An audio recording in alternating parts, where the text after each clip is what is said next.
আজ 30 ডিসেম্বর বাংলাদেশের ইতিহাসে বিভৎসতম দিনগুলোর একটা। যে দিনটা আজকে পার হচ্ছে সেটা যখন শুরু হয়েছিল রাত 12টার পর, 29 তারিখ দিবাগত রাতে বাংলাদেশে রাতের বেলা ব্যালট বাক্স ভরে একটা তথাকথিত নির্বাচন করেছিল আওয়ামী লীগ। মানে বাংলাদেশের রাষ্ট্র কাঠামোকে ধ্বংস করে ফেলার জন্য যে কয়েকটা ঘটনা ঘটছে, এটা তার মধ্যে সবচেয়ে উল্লেখযোগ্যগুলোর একটা। তিনটা নির্বাচন নিয়ে আমরা প্রচুর সমালোচনা করি। আওয়ামী লীগের সময় যে তিনটা নির্বাচন হয়েছে, 14, 18 এবং 24, তার মধ্যে সবচাইতে ন্যাক্কারজনক ঘটনা 2018 রাতের নির্বাচন। লাইলাতুল ইলেকশন ইত্যাদি নানা কিছু বলে আমরা ফান করি, ট্রোল করি। আমরা এখন যেটা হয়েছে, অনেক বেশি বিভৎস জিনিসকে নিয়েও খুব হালকা ঢঙে ট্রোল করে উড়িয়ে দেই, বা আমাদের নিজস্ব অস্থিরতা এক ধরনের থেকে বেরিয়ে আসার চেষ্টা করি। কিন্তু কথা বলা দরকার, এবং যে আলোচনাটা 5 আগস্টের পর বহুবার করেছি, এই নির্বাচনে যারা জড়িত ছিলেন, 18 এই রাতের সিল মারার তথাকথিত নির্বাচনে যারা জড়িত ছিলেন, যারা বিভিন্ন দায়িত্ব পালন করেছেন, বিশেষ করে প্রজাতন্ত্রের কর্মচারীরা যারা রিটার্নিং অফিসার ছিলেন, অ্যাসিস্ট্যান্ট রিটার্নিং অফিসার ছিলেন, এবং অবশ্যই নির্বাচন কমিশন, তাদের ব্যাপারে যদি আমরা কঠোর ব্যবস্থা নিতে না পারি, বাংলাদেশের ন্যায় বিচার প্রতিষ্ঠিত হয়েছে এটা দাবি আমরা কোনোদিন করতে পারবো না। এগুলো বিভৎসতম অপরাধ।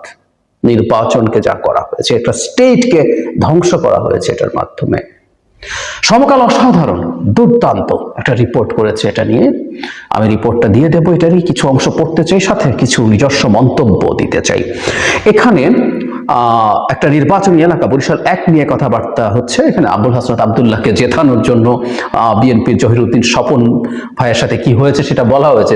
হাসনাত আবদুল্লাহ 2,05,502 ভোটের বিপরীতে স্বপন ভাই পেয়েছেন 1,305 ভোট। তো যাই হোক, সেই নির্বাচনে রিটার্নিং কর্মকর্তা ছিল আজিউর রহমান। এখন খুব ইন্টারেস্টিং তথ্য এখানে দেয়, অনেকগুলো তথ্য তারা দিয়েছেন, এদের শুরু করেছেন। এখানে হলো, ছাত্র জনতার অভ্যুত্থানে শেখ হাসিনা সরকারের পতনের পর তাকে পানি উন্নয়ন বোর্ড থেকে রাবার বোর্ডে বদলি করা হয়। আজিউরের ব্যক্তিত্ব তো ফেসবুকে দেখা যায় সরকারের বদলের সঙ্গে ভুল বদলেছেন। গত 26 নভেম্বর সাবেক প্রধানমন্ত্রী খালেদা জিয়ার সঙ্গে ছবি পোস্ট করে লিখেছেন, কর্মজীবনে সবসময় চেষ্টা করেছে দায়িত্ব সততা ও নিষ্ঠার সঙ্গে পালন করার।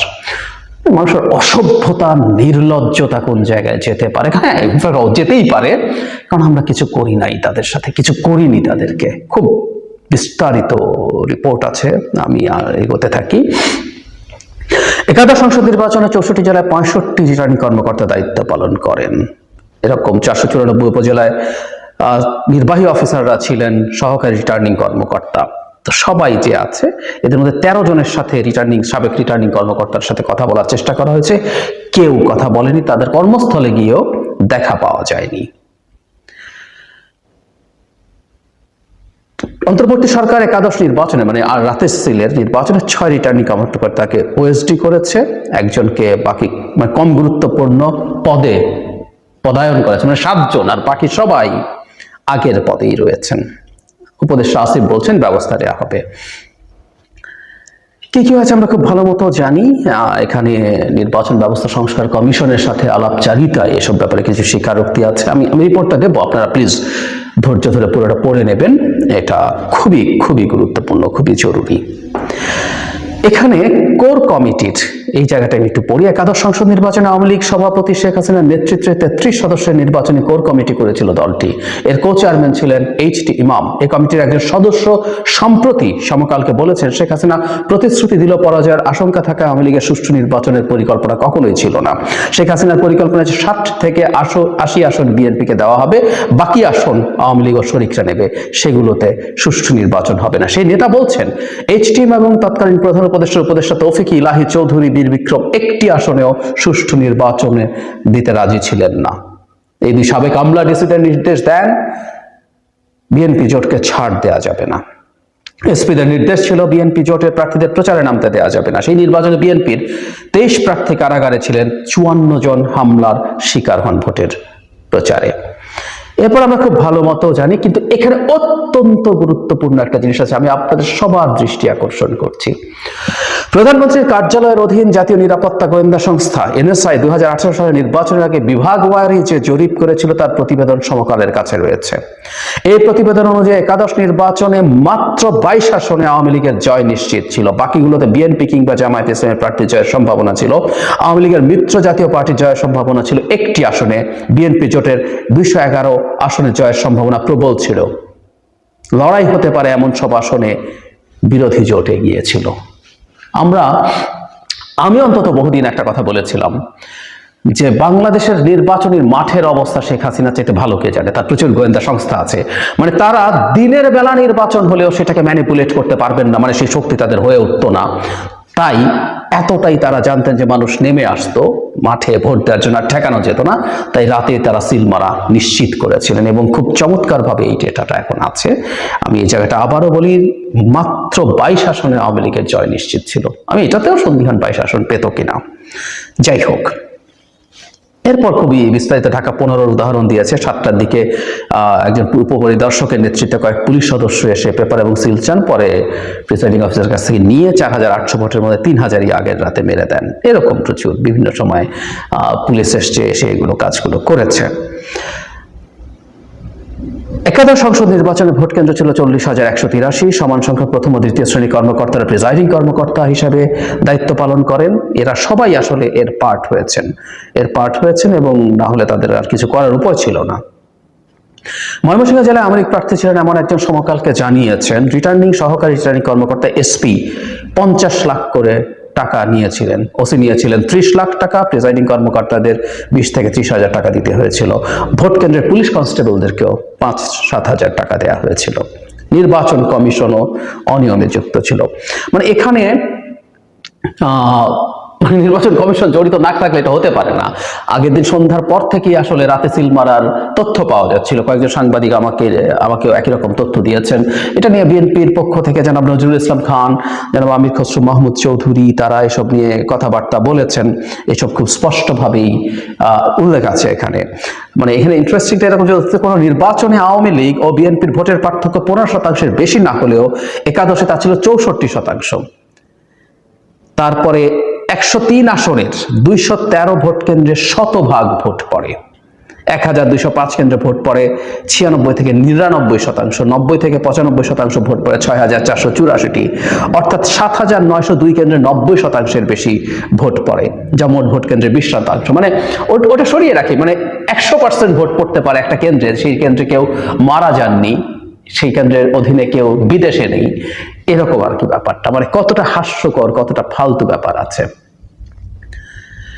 586 কেন্দ্রে আওয়ামী লীগের নৌকা শতভাগ ভোট পায়। মানে যত ভোট দেওয়া হয়েছিল 500, এগুলো খুব ইউজ করতাম শেখ হাসিনার সময়।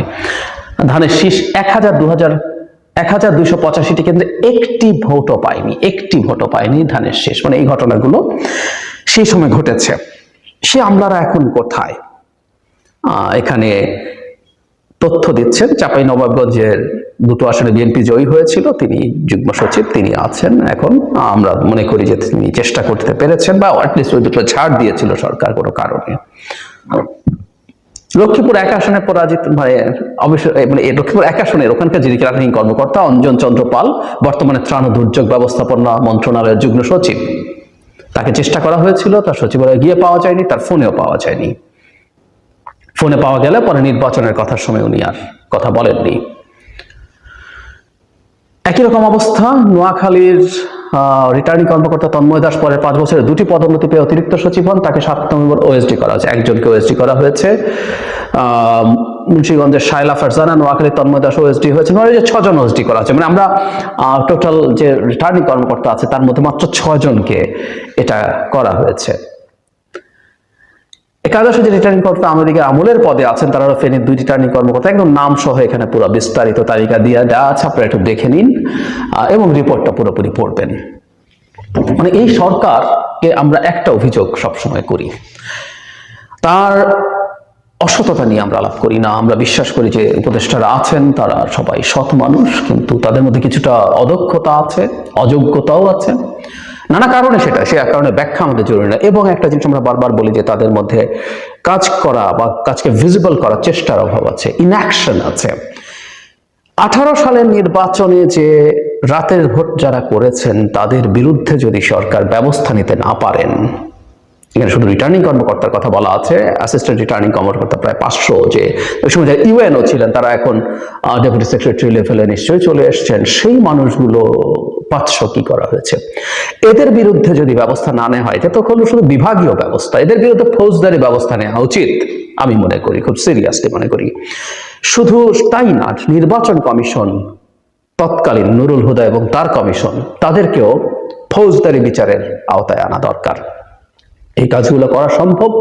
সরকার শেখ হাসিনার শেষ সময়ের কাণ্ড এবং তার আগের কিছু কাণ্ড নিয়ে শেখ হাসিনা এবং তার কিছু দোষরকে বিচারের আওতায় নিচ্ছেন, তার অলিগার্কদেরকে নেওয়ার চেষ্টা করছেন, কিন্তু আমি এই নির্বাচনকে সবসময় অনেক বেশি গুরুত্ব দিয়েছি, অনেক বেশি কথা বলেছি, কারণ আমি বিশ্বাস করি, বহুবার বলেছি, শেখ হাসিনা আসলে বাংলাদেশটাকে ধ্বংস করেছেন কারণ তিনি নির্বাচন ছাড়া ক্ষমতায় থাকতে চেয়েছেন, এবং তার সেটায় যারা যারা সাহায্য করেছে, বিশেষ করে 14-24 তো আছে, বিশেষ করে 18 সালে যে ডিজাস্টার ঘটেছে, ডিজাস্টারের আমলাদেরকে যদি এখন ওই অবস্থায় রেখে দেওয়া হয়, সেই নির্বাচন কমিশন যদি এখনো এত আরামে থেকে যায়, এটা খুব হাস্যকর, এটা একটা নতুন বাংলাদেশের সাথে যায় না।